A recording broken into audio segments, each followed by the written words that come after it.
Satpol PP Jabar Channel YouTube yang kami hormati, di acara pembinaan dan penyuluhan yang disiarkan langsung melalui YouTube ini. Terima kasih telah meluangkan waktu untuk bergabung bersama kami hari ini. Sebelum kita memulai, kami mengajak Anda untuk benar-benar fokus dan menyimak setiap materi yang akan kami sampaikan. Karena acara ini dirancang untuk memberikan informasi yang sangat penting dan bermanfaat bagi kita semua. Meskipun kita tidak berada di ruang yang sama secara fisik, kami berharap Anda tetap dapat merasakan manfaat yang maksimal dengan perhatian penuh dan partisipasi aktif. Pastikan untuk menonton hingga akhir, karena ada banyak hal berharga yang akan kami bagikan yang dapat membantu meningkatkan wawasan dan keterampilan Anda. Jadi, mari kita manfaatkan kesempatan ini sebaik-baiknya. Tetap terhubung, dan semoga acara ini memberikan dampak positif bagi kita semua. Berikut ini adalah langkah-langkah atau tahapan persidangan pelanggaran peraturan daerah Perda di pengadilan negeri, khususnya dalam konteks hukum acara pidana ringan atau tindak pidana ringan tipiring yang sering digunakan untuk menangani pelanggaran Perda. Tahapan ke-1 adalah pemeriksaan dan penindakan oleh penyidik atau PPNS. Terdiri dari ke-1, pelanggaran Perda biasanya ditindak oleh penyidik pegawai negeri sipil (PPNS) yang berwenang sesuai Perda tersebut. Kedua, setelah ada dugaan pelanggaran, PPNS melakukan penyelidikan dan penyidikan.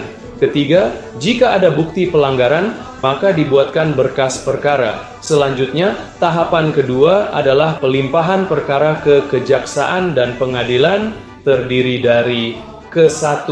Setelah penyidikan selesai, PPNS menyerahkan berkas perkara ke kejaksaan.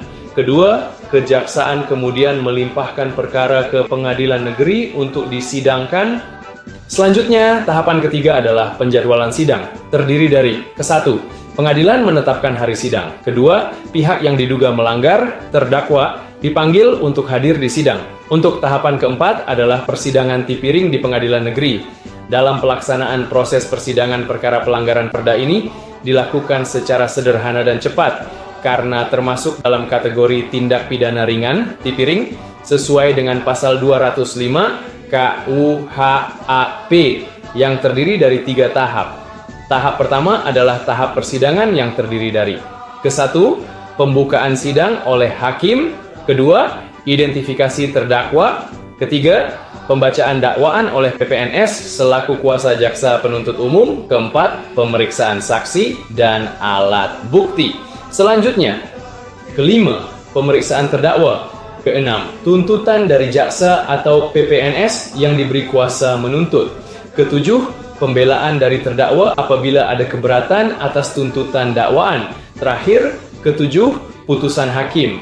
Untuk tahapan kelima, putusan hakim yang terdiri dari ke-1, hakim memutus perkara, bisa berupa pidana, denda, kurungan, atau putusan bebas. Dan kedua, untuk tindak pidana ringan atau tipiring, biasanya putusan langsung dibacakan di hari yang sama. Tahapan keenam atau terakhir adalah pelaksanaan putusan atau eksekusi putusan yang terdiri dari ke-1, jika terdakwa dijatuhi denda dan tidak membayar, bisa diganti dengan kurungan. Selanjutnya, yang kedua, putusan pengadilan dijalankan oleh jaksa sebagai eksekutor.